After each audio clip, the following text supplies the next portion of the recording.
Glória a Deus. É uma alegria imensa estar com vocês hoje pela manhã. A gente diz lá em Candeias, a Igreja Presbiteriana de Candeias, que próximo ano será o 30º, mas eu ainda tenho mais 11 no campo missionário do Mato Grosso. Eu sou matuto-grossense, ou seja, matuto do interior do Mato Grosso.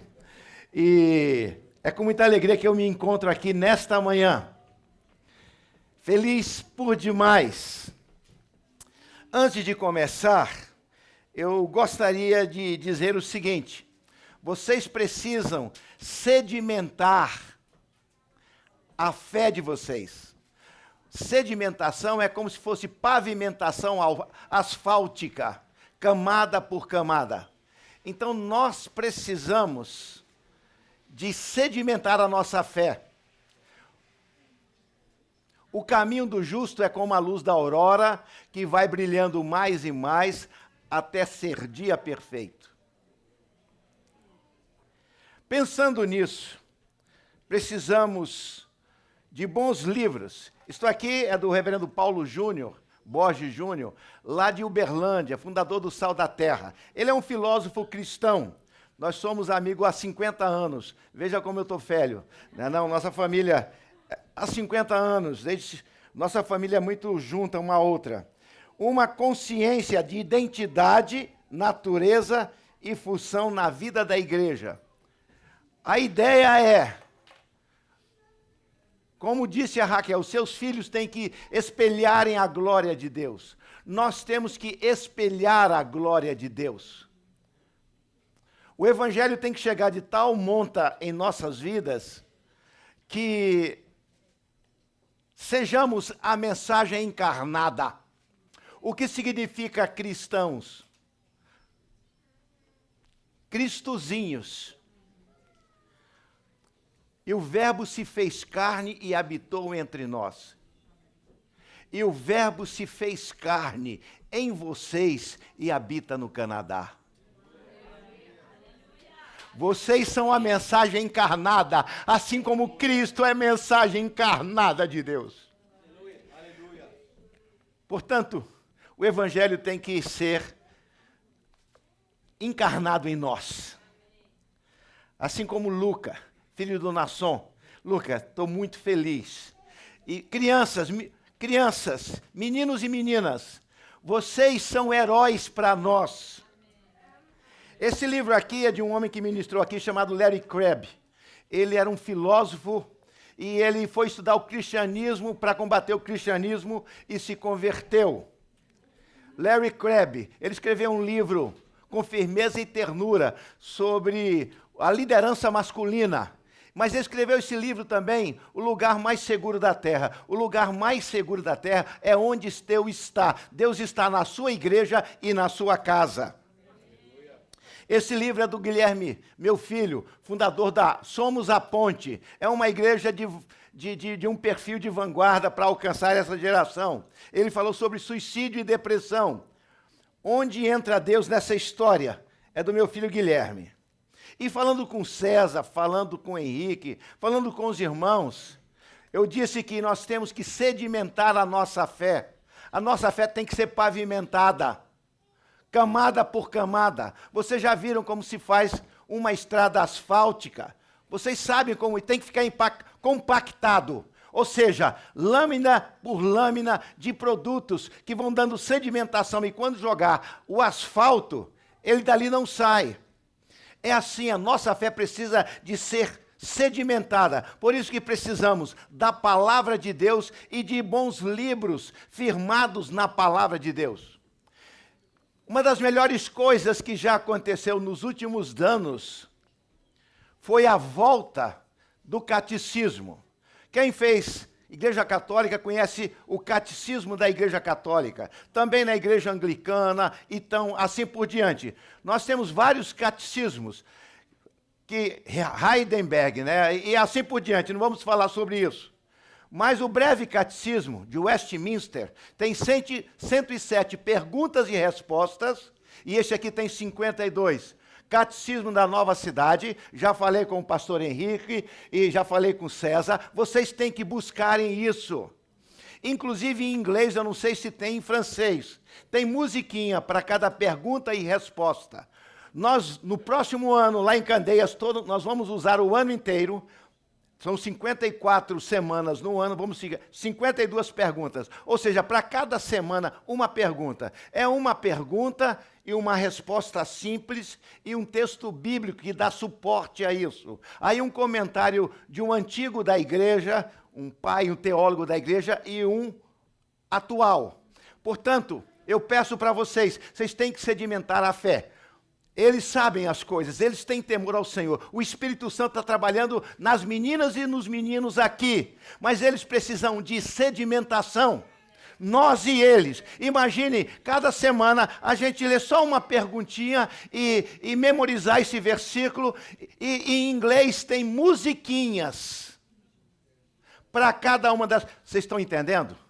Isso aqui, olha, Tim Keller, John Piper, é gente de calibre, fidelidade ao Senhor. Vocês precisam disso. Quem sabe no próximo ano, juntamente com a igreja parceira de vocês, Candeias. Eu estou muito feliz, porque aqui eu já vejo a terceira geração.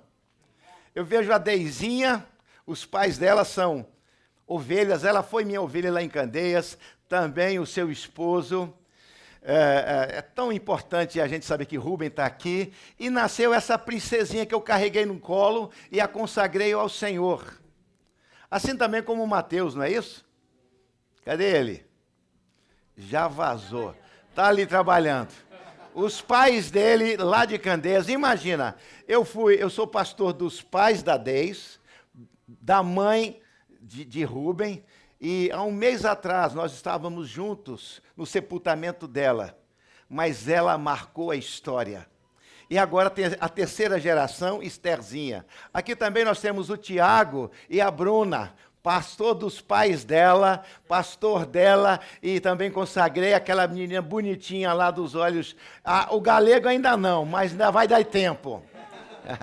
E na nossa igreja, a gente não tem o costume só de apresentar ao Senhor. Nós temos o costume de batizar. Porque o batismo na igreja presbiteriana, na igreja anglicana, na igreja metodista, é uma aliança dos pais a respeito dos filhos. Nós respeitamos igrejas batistas, Assembleia de Deus, que não fazem, que o consagram. Qual a diferenciação? É que há juramento.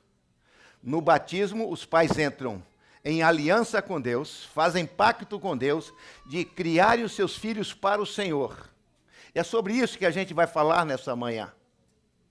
Raquel disse, os seus filhos, nós temos que espelhar a glória de Deus. Eu disse há pouco que vocês têm que serem cartas escritas. O apóstolo Paulo, gente, é muita coisa para falar, não há tempo para ver tudo. O apóstolo Paulo fala, eu não preciso de carta de apresentação. Vocês são a minha carta de apresentação.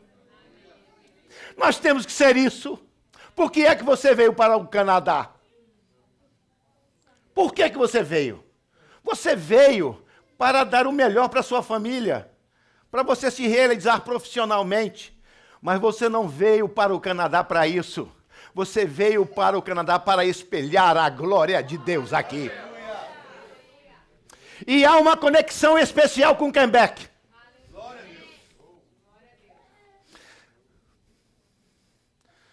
Há 2 semanas atrás eu acordei 3 horas da manhã.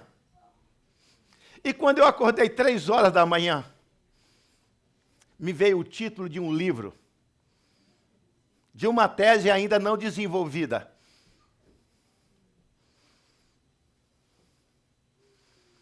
O protestantismo popular é francês. Como que é?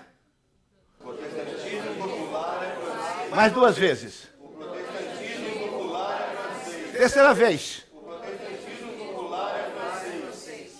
Querem saber por quê?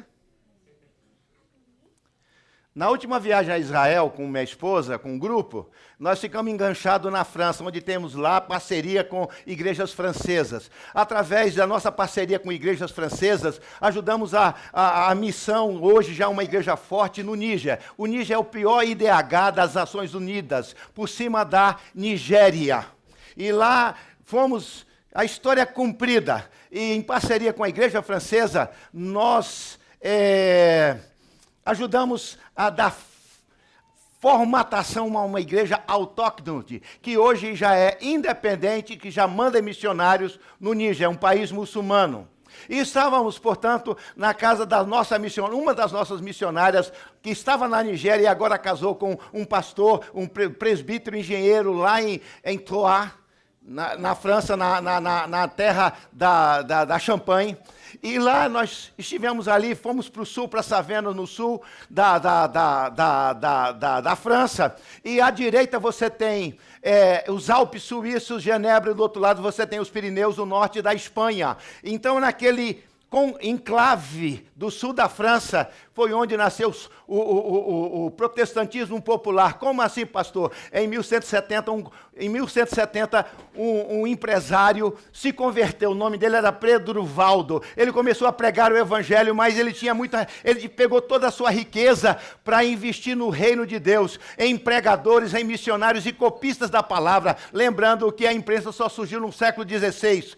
Portanto, Pedro Valdo foi sacrificado em 1208. Pedro Valdo, portanto, iniciou o protestantismo popular no sul da França. E foi martirizado em 1208. O protestantismo histórico surgiu no século XVI, em 1517, com Martinho Lutero. Depois, João Calvino, que era francês, foi prefeito de Genebra, teólogo, sistematizou a doutrina bíblica. Um dia, o seu amigo, o homem mais importante da França, depois do imperador, era o almirante Gaspard Coligny. Escreve para o seu amigo e conterrâneo francês, Martinho Lutero, em Genebra, para que mandasse pastores e famílias evangélicas para a França Antártica, na Guanabara, em 1555, com Villegagnon. E eles foram martirizados. Não vamos entrar muito nisso, mas os primeiros mártires das Américas eram franceses. Os primeiros mártires no Brasil eram franceses. Pulando a história. Antes, isso aí nós estamos falando da Reforma Protestante, mas um pouquinho antes existem os pré-reformadores, que o Espírito Santo foi fazendo com que aquela consciência, vamos falar assim, na garupa daquilo que a gente chama de renascença cultural e assim por diante, surgiram então os pré-formadores da Reforma, que John Wycliffe traduziu a Bíblia para o inglês na Inglaterra, foi queimado vivo. No Giacomo Savonarola, na grande Florença dos Médicis,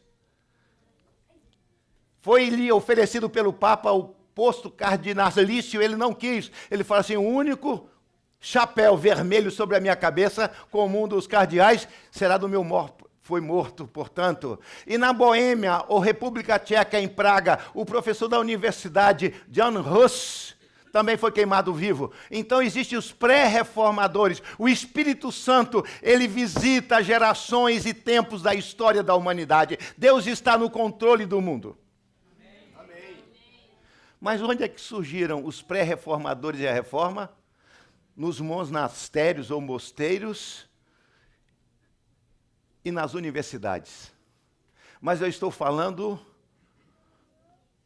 do protestantismo popular. Nasceu aonde? Com quem? Com quem? Em 1100 e morreu em 1208. O movimento da reforma, ele saiu entre os intelectuais do centro para a periferia, mas o movimento popular veio da periferia para o centro. Ele é martirizado em 1208, mas aí o evangelho dos pobres chegaram aos palácios. Os palácios, no sul da França, principalmente para o lado dos Pirineus. Se você for no norte da Espanha, no norte da Itália e no sul da França, você vai encontrar os cátaros, ou também chamado de albigenses. Os príncipes agora assumem a ideia do fanático Pedro Valdo. E se você for lá no sul da Espanha, principalmente lá dos Pirineus, você vai encontrar os grandes palácios. E tem um deles lá, que foi onde morreu o último grande influenciador cátaro. Foi nesse período, na terceiro século, 13º século, no século XIV, foi onde começou aquilo que se chama de Santa Inquisição, combater os cátaros. E logo depois eles foram dizimados e vieram os pré-reformadores e a reforma. O tempo passou, chega a reforma. A França abraça a reforma.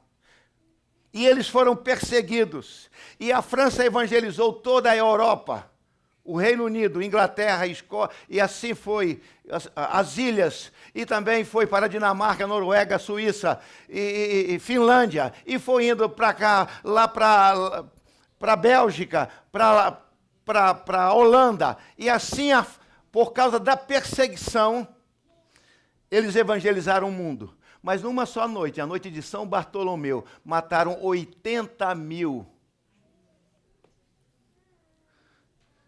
protestantes.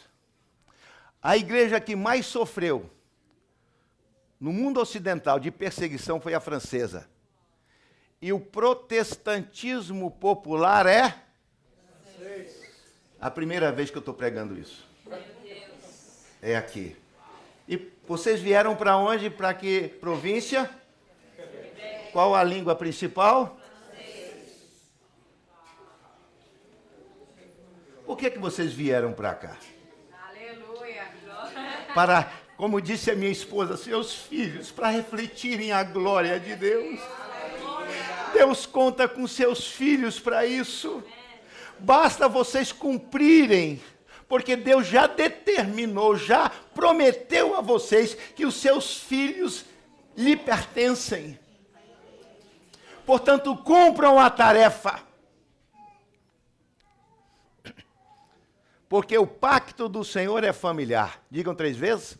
O pacto do Senhor é familiar. Mais 2 vezes. O pacto do Senhor é familiar. Mais uma vez. O pacto do Senhor é familiar. Quando Deus dá os 10 mandamentos em Êxodo capítulo 20, do versículo 4 a 6, porque isso é para vós, os vossos filhos e os filhos dos vossos filhos. Quando eu vejo aqui Deizinha, Estherzinha, quando eu penso nos pais dela, quando eu vejo o Bruno, as suas filhas, seu filho, o seu esposo, quando eu vejo os pais dela, eu tenho aqui 3 gerações. A bênção é assim, é para perpetuar. Nós temos que entender que vocês não vieram para a França para se darem bem profissionalmente ou se realizarem ou dar um lugar melhor para criar os seus filhos. Vocês vieram para o Senhor por causa dessa confluência divina em utilizados para a sua glória. E eu estou dizendo, o pastor, quando ficou sabendo que eu vinha para cá do sul da França, meu amigo Paulo Sicoli, ele falou: Halley, por favor, nós precisamos de casais jovens, de jovens casais, nós precisamos de jovens franceses que falem francês para estarem aqui conosco no sul da França. Imagina bem, eu estou trazendo esse recado, ele me pediu para eu fazer isso, já tinha falado com o pastor Henrique, já tinha falado com o César, se preparem, porque essas meninas, tanto Bruna como Estezinha, ouviram da minha boca o seguinte: preparem, beijem os seus filhos enquanto há tempo, porque eles são os missionários com mochila nas costas.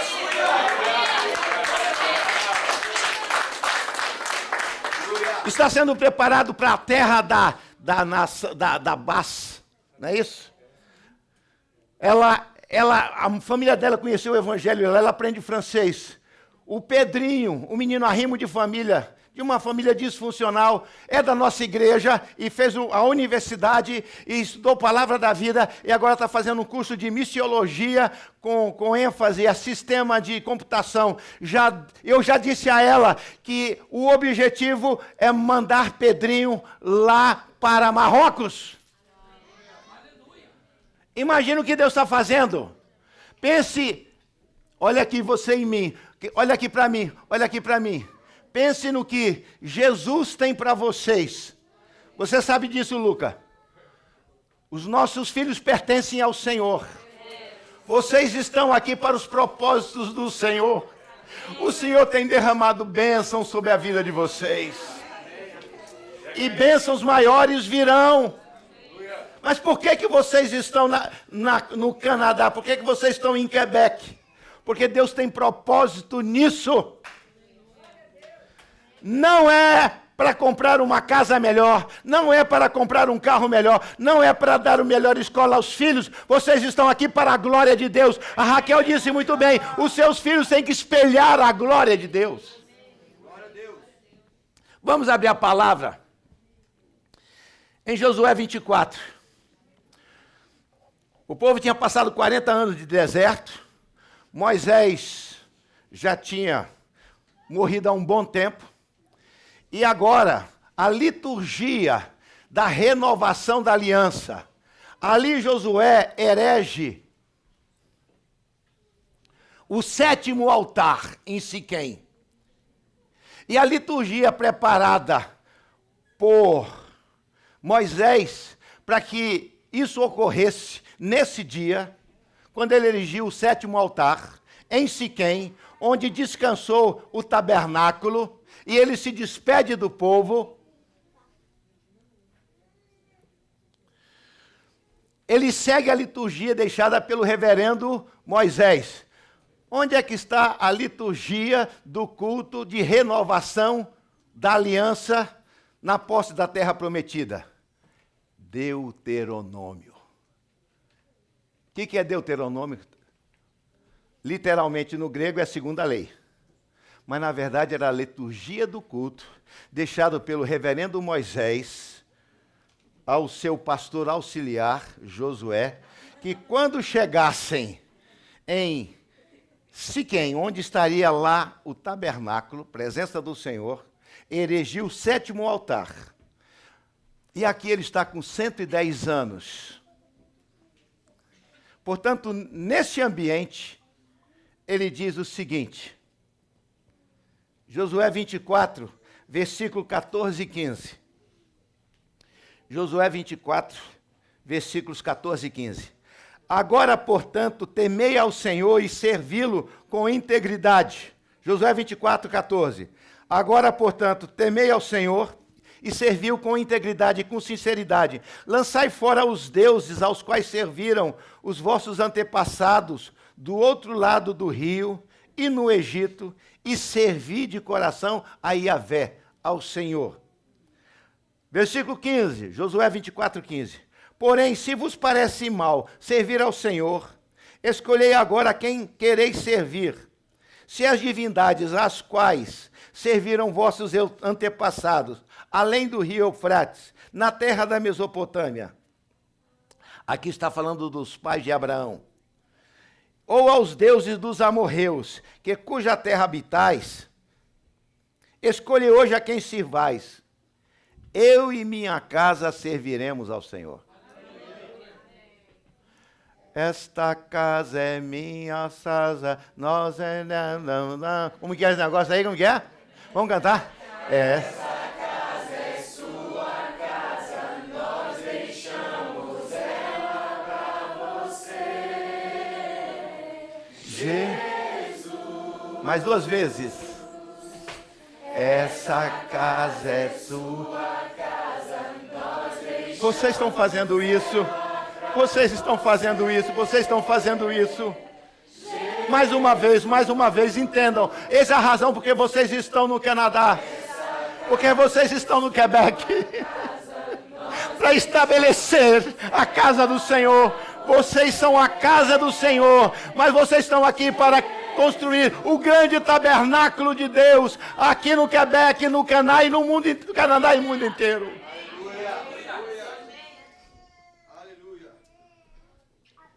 Escolhe hoje a quem se vais, porém eu e minha casa serviremos ao Senhor. A casa de cada um de vocês é uma igreja do Senhor, que tem o pai, o homem, como sacerdote.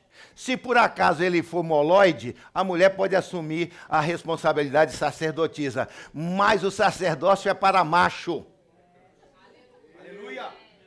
Vocês podem buscar isso aí entre eles. Você é o sacerdote do seu lar. Filho precisa da presença masculina. A esposa quer um marido, não um bananão, não machista, que persiga, que massacre, que oculte a mulher, mas que a exponha como uma princesa do seu coração e do seu lar. Portanto, nós temos que entender isso. O pacto do Senhor é familiar. Josué, então, estava dando demonstração disso a todo o povo de Israel na renovação. Erigiu o sétimo altar, coluna, e ali ele fez uma aliança com o Senhor daquela liturgia preparada pelo reverendo Moisés em Deuteronômio. Você pode ver que Deuteronômio é a liturgia desse momento. Entenderam ou não? Então, quando forem ler, vão entender disso.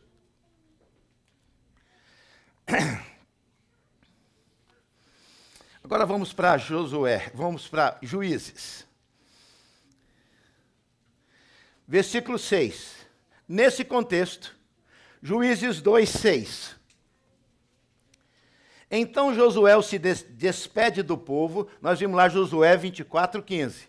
Agora estamos em Juízes capítulo 2, que é a sequência de Josué. São os substitutos de Josué.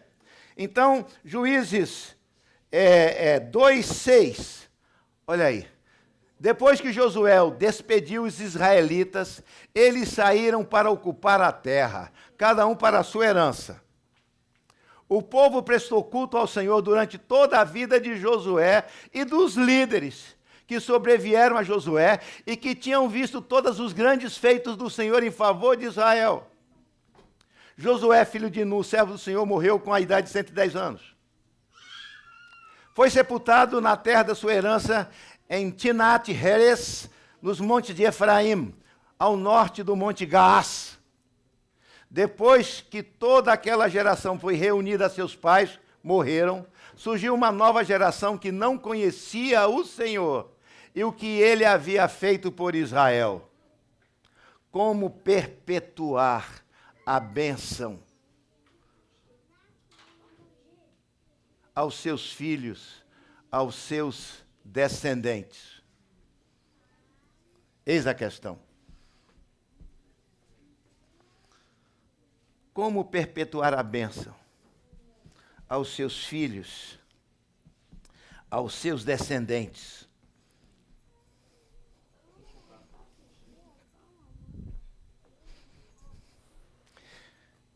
Eu só tenho um dia para fazer aqui, vocês vão comer fogo comigo.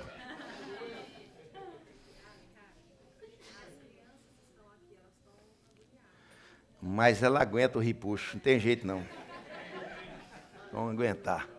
A minha esposa já fica apavorada, né? Porque quem tem sensibilidade, criança não aguenta mais de 10 minutos. Se criança estiver correndo, não tem problema não. Não há problema. A questão é que a gente precisa. Amém?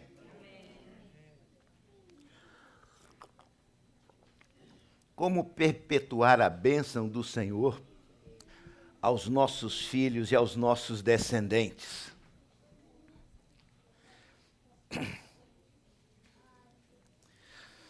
Não há tempo, como a gente está vendo. Mas se você parar para pensar, nós não passamos somente aos nossos filhos a herança genética. Se você vê esse meu filho André, que fez o ITA, é muito inteligente, vai a major da Força Aérea Brasileira esse ano. Ele é muito inteligente. Mas ele não é a minha cópia, é a cópia do pai da Raquel.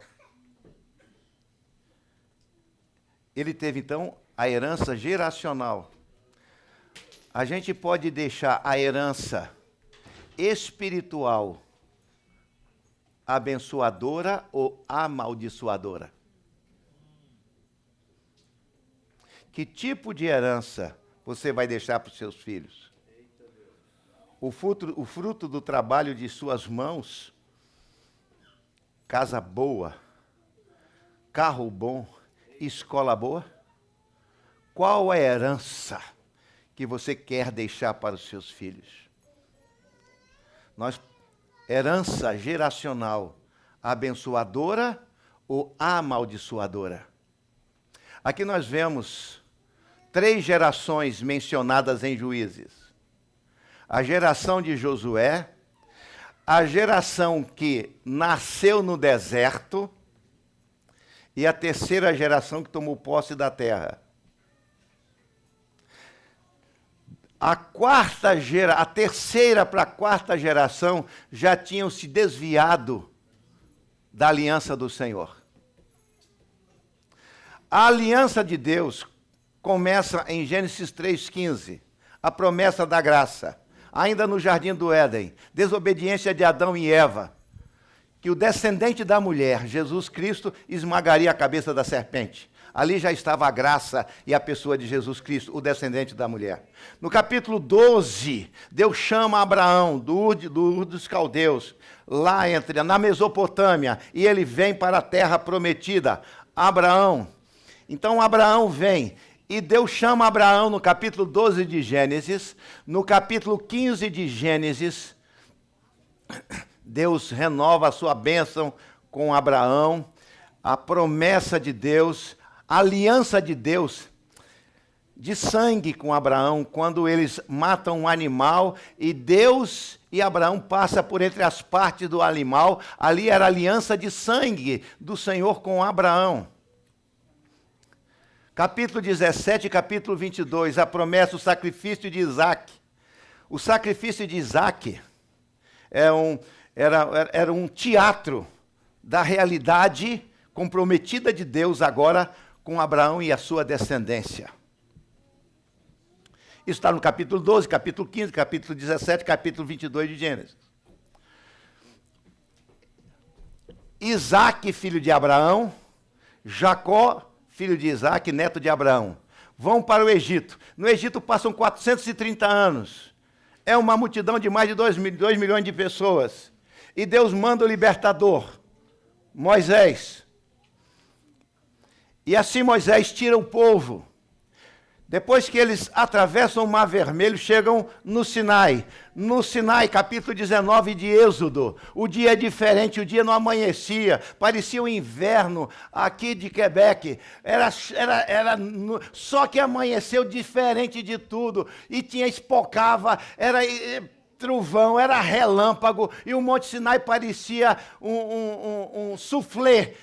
Balançava todinho. Vocês não imaginam como é que foram dados os 10 mandamentos. No capítulo 20, Deus diz, eu sou o Senhor teu Deus, o Deus de Abraão, Isaac e Jacó. E aí começa a aliança com os 10 mandamentos. Mas todo o processo vai até o capítulo 24 de Êxodo. Ali Deus renova a aliança de Abraão, e agora com Moisés e o povo lá no Sinai, 430 anos depois que Jacó veio para o Egito por causa do José do Egito, e agora eles estão indo. Deus agora forja uma família, um povo. Tudo está dentro do esquema de Deus, até mesmo o sofrimento. Se você está passando por algum sofrimento, algum perrengue, saiba que Deus está nisso. Seja fiel ao Senhor, terminará bem. Então, Deus, portanto, forma um povo para si e estabelece uma forma de culto que está lá em Levítico. Mas o centro são os 10 mandamentos. 40 anos. Moisés, então, vai passar o púlpito agora ao seu copastor Josué. Ele formaliza totalmente o contrato e diz, há 40 anos atrás, isso ocorreu no Monte Sinai. Agora, Josué, quando vocês chegarem, façam aliança e renovação dessa aliança. Escolhei hoje a quem servais.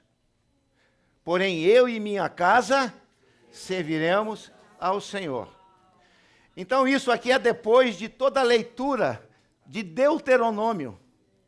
O povo renova a aliança. Mas aqui em Juízes, capítulo 2, já diz que a terceira geração já abandonou o Senhor. E de acordo com o contrato, Deuteronômio 8, Deuteronômio 28, fala da bênção e maldição. Bênção se obedecesse e maldição se desobedecesse. E diz, estas bênçãos lhes alcançarão se obedecerem, mas essas maldições lhes alcançarão. E o povo, então, se torna infiel ao Senhor. E aí vem o castigo de Deus.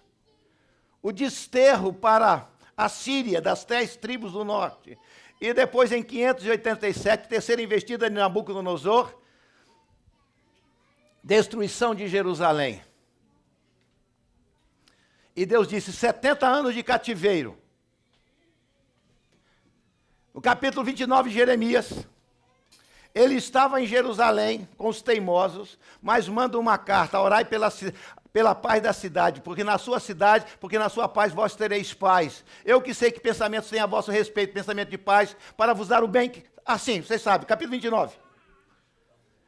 Jeremias estava ainda com os teimosos em Jerusalém. Manda essa carta, capítulo 29 de Jeremias, dizendo, 70 anos, mas depois de 70 anos vocês retornarão. A primeira leva volta com o rei, com o governador Zorobabel, Esdras e o profeta Ageu. Depois vem em 2 ou 3 levas com Neemias, que reconstrói a cidade em 52 dias, e Esdras reconstrói o templo. Esse Esdras, que era um escriba, um sacerdote do Senhor, toma a seguinte decisão. Livros históricos, Esdras 7:10. Antes dos livros poéticos, Jó, você tem os livros históricos. Então você tem Esther, Neemias, do fim para o começo, Esdras 7:10. E diz assim, portanto, Esdras tinha disposto de todo o coração conhecer a lei do Senhor, praticá-la e ensiná-la a Israel. Qual foi a decisão? Esdras buscou a lei do Senhor, praticá-la e ensiná-la. Esta bênção é para vós, os vossos filhos, filhos dos vossos filhos. Por que vocês estão aqui no Canadá? Com um propósito divino. E vocês têm que vincular os seus filhos, os seus descendentes, para essa grande obra do Senhor. Não é à toa que vocês vieram para cá para aprender francês. Você já sabe que já tem uma tarefa com o sul da França. Você pode deixar que você não... Eu vou até com você. Eles já pediram para a gente fazer cursilho lá, cursilho de casais lá. Nós temos outras coisas. Mas eles, vocês não sabem, vocês são resposta do Senhor. Vocês já têm que começar a pensar nisso. E quando vocês começarem a fazer isso, debaixo da liderança aqui, do pastor Henrique, Natália e de outros líderes, vocês verão que Deus vai abençoá-los, porque quem busca o reino de Deus em primeiro lugar, as demais coisas serão acrescentadas, deixa que Deus cuida das suas coisas. Pense nisso, pensa vincular, como o Nação tem vinculado a Luca. Nós temos que fazer isso.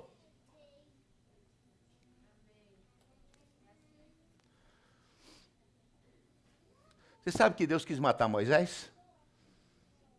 Capítulo 4 de Êxodo. Por quê? Ele não tinha circuncidado os seus filhos. Deus chama ele para libertar o povo. No capítulo 4, ele sai de rumo do deserto para o Egito. Na hospedaria, numa pensão, Deus quis matar. E por que quis matar? Ele tinha sido omisso no sinal da marcação do contrato da aliança. Que Deus já tinha assinado com Moisés, com Abraão. Circuncisão. Por que a circuncisão é no pênis? É porque é um instrumento de procriação. Ou seja, aquilo que sai da nossa semente é herança do Senhor. O fruto do ventre, galardão dele. Os seus filhos já estão vinculados. Só basta a gente agora cumprir a nossa parte, discipulá-los, porque a bênção do Senhor já está sobre você, sua casa, porque o pacto do Senhor é familiar, mas você tem que decidir por ela. Eu e minha casa serviremos ao Senhor, crê no Senhor Jesus, será salvo tu e tua casa. O pacto é familiar, por causa de um fiel do Senhor na família, toda a família, até os rebeldes, o inimigo tem limites com ele, porque eles são debaixo da aliança pactual. Portanto, os seus filhos podem, não se preocupem, eles vão para a escola, eles aprendem tudo aquilo que é errado, às vezes na cultura, mas saibam porque há uma bênção, há uma unção do Senhor sobre os seus filhos, sobre os seus netos, sobre os seus descendentes. E assim, Moisés circunda, na verdade foi a sua esposa, que circuncida os seus filhos. Por que fazia isso? Para que jamais esquecesse que os nossos filhos não nos pertencem, pertencem ao Senhor e aos propósitos do Senhor. Eu falei domingo, quarta-feira passada, mas nunca é demais. Se o Senhor não edificar a casa, Salmo 128, se o Senhor não edificar a casa, em vão trabalham os que edificam. Se o Senhor não construir a cidade de Quebec, em vão vigiam a sentinela. Inútil vos será levantar de madrugada, repousar tarde, comer o pão que penosamente granjeastes. Aos seus amados da aliança, ele o dá enquanto dormem. Herança do Senhor. Fiquem em pé vocês duas, fiquem em pé em cima da cadeira. Em cima da cadeira, em cima da cadeira. Herança do Senhor são os filhos. O fruto do ventre, põe a mão na barriga, as duas mãos. O fruto do ventre, galardão do Senhor. Eles são galardão do Senhor. Podem sentar, muito obrigado, Natália. Se o Senhor não edificar a casa, em vão trabalhos que edificam. Se o Senhor não guardar a cidade, em vão vigia a sentinela. Inútil vos será levantar de madrugada, repousar tarde e comer o pão que penosamente granjeaste. Aos seus amados ele o dá enquanto dormem. Herança do Senhor são os filhos. O fruto do ventre, galardão dele. Como flechas na mão do guerreiro, assim os filhos da mocidade. Feliz o homem que enche deles a sua aljava. Não será envergonhado quando pleitear com os inimigos à porta. Isso aqui eu falei domingo, quarta-feira, não vou falar novamente. Mas as palavras que hoje te ordeno, tu as inculcarás a teus filhos, e delas falarás assentado em tua casa, andando pelo caminho, ao deitar-te e ao levantar-te. Nós temos que fidelizar os nossos filhos. Por que vocês estão no Canadá? Para os propósitos do Senhor. Forjaram uma geração para os propósitos do Senhor. Vocês falam francês. Existe um mistério aí que Deus quer que vocês entendam. Vocês aqui têm que entender que tem que edificar, tem um pacto familiar. Vocês têm que fidelizar os seus filhos. Já há uma ação de Deus favorável em abençoar os seus filhos, as suas filhas. Elas já são do Senhor. Não precisa temer essa cultura pós-cristã das universidades, do que quer que seja, do sistema, dos valores. Vocês sabem por quê. Os seus filhos estão debaixo dessa redoma. Descansem no Senhor. Mas vocês precisam fidelizarem os filhos. Leiam Deuteronômio 8, depois que Deus repassa os 10 mandamentos na liturgia do culto de renovação da aliança, no capítulo 5 de Deuteronômio, no capítulo 6. Amarás, pois, o Senhor teu Deus de todo o teu coração, de toda a tua alma, com toda a tua força, sua capacidade. Você está ganhando dinheiro, você está muito inteligente, tudo isso pertence ao Senhor. É a força produtiva, a capacidade que você tem vindo do Senhor, e o Senhor quer que você se utilize do seu coração, do seu entendimento e de toda a sua capacidade produtiva para o Senhor. Escolhei hoje a quem servais. Eu e minha casa serviremos ao Senhor. O pacto do Senhor é familiar. Você está aqui para espelhar a glória de Deus e espalhar a glória de Deus. Quando Deus formou o primeiro casal, Raquel mencionou isso. O casamento espelha a glória de Deus. A família espelha a glória de Deus. E espalha a glória de Deus. Espelha e espalha. Vocês vão trazer aqui Dave Merrick e Carol Sul, os melhores do mundo hoje em questão de família. Estiveram com a nossa igreja o ano passado. Esquece disso agora. Mas só para vocês saberem que essa pegada aí, eles insistem muito que nós existimos como família. A sua família existe para espelhar a glória de Deus. Diga assim, a minha família existe para espelhar e espalhar a glória de Deus. Não. Crê no Senhor Jesus, ouviu o carcereiro de Filipos, e será salvo tu e tua casa. Naquela mesma noite foi batizado todos da sua casa. O batismo pactual não é salvífico, mas o batismo pactual produz salvação. Quem está debaixo da redoma de bênçãos, como o povo estava no deserto? 1 Coríntios capítulo 10. Todos estavam debaixo da nuvem, até os rebeldes. Por causa de você fiel, até os rebeldes de sua casa estão debaixo da nuvem de glória do Senhor.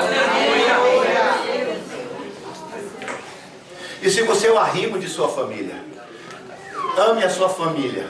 Até os que te perseguem e te zombam dentro da sua casa, por causa de você, eles estão debaixo da aliança, porque a aliança é pactual. Mas a aliança pactual exige compromisso. Deuteronômio 29. Se vocês obedecerem, essas bênçãos alcançarão. Mas se desobedecerem, as maldições. O que você está fazendo da sua vida agora? O que você está fazendo da vida da sua família? O que você está ensinando aos seus filhos? Onde está o teu tesouro? Aí está o teu coração. Qual é o teu tesouro hoje? Pouco tempo nos resta. Quando eu penso que em janeiro, 40 anos de ministério, eu já estudei muito. Mas parece que passou assim. Daqui 4 anos e meio vocês vão me ver mais recorrentemente aqui. Amém. Porque devo ser jubilado e eu quero partir para outras coisas. Escrever livro, pensar e tá aqui, tá lá. Eu gosto do sertão. Sabe onde que sabe onde é a nossa base do sertão? Lá no Exu, Igreja Presbiteriana do Exu. O que é Exu? Exu Caveira. Onde é que Deus nos colocou? Em Exu. E nós estamos fazendo um trabalho extraordinário na cidade do Exu. Nós temos uma das congregações a 48 quilômetros do sul do Ceará, lá em Juazeiro do Norte. E Deus tem feito coisa maravilhosa lá. Você não sabe o que Deus tem feito lá. Mas eu gosto de lá, eu gosto da França, eu gosto de Israel, eu gosto do Canadá. E agora eu me apaixonei por Quebec. O Senhor está aqui.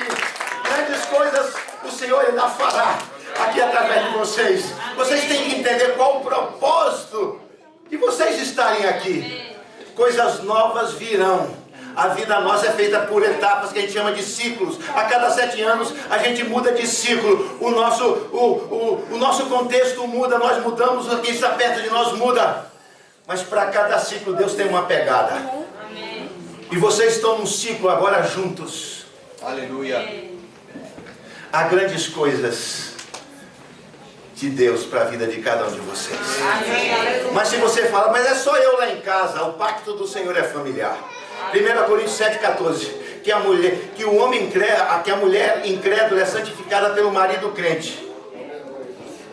E o marido incrédulo é santificado pela mulher crente. Doutra sorte, os teus filhos seriam impuros, porém agora são santos. Porque o pacto do Senhor é familiar. Crê no Senhor Jesus, será salvo tu e tua casa. Esta é a bênção para vós, os vossos filhos e as filhas dos vossos filhos. Amém? Amém. Não precisam temer. Deus está com seus filhinhos. Pode aprender o que quiser. Haverá uma proteção do Senhor. Mas continue sendo fiel. Ministrem a eles. Lembra de Deuteronômio capítulo 6. E Deus há de abençoá-los grandemente. Nós somos a última geração possivelmente. Logo, logo virá a tribulação. Mas entre a grande tribulação virá também o começo, o princípio das dores. Nós estamos chegando lá. Nós temos que ensinar nossos filhos. Nós temos que nos preparar e até os filhos para o martírio, se caso for. Mas Deus estará usando. Deus estará esperando revelando a sua glória e espalhando a sua glória através de nós, para a glória do Cordeiro Jesus Cristo. Amém.